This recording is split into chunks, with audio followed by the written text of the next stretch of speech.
ஜாதகத்துல என்ன கஷ்டம் இருந்தாலும் கவலைப்படாதீங்க. வருஷத்துல 4 நாட்கள் விஷ்ணுபதி புண்ணிய காலம்னு வரும்.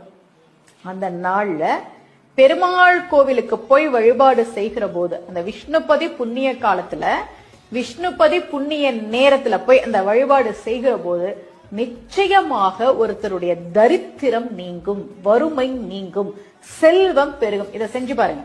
வருஷத்துக்கு 4 நாட்கள் வரும் இல்லையா? அந்த 4 நாட்கள் என்னன்னு சொல்றேன். வைகாசி 1, ஆவணி 1, கார்த்திகை 1, மாசி 1. இந்த 4 நாட்கள் தான் விஷ்ணுபதி புண்ணிய காலம். என்னென்ன? வைகாசி 1, ஆவணி 1, கார்த்திகை 1, மாசி 1.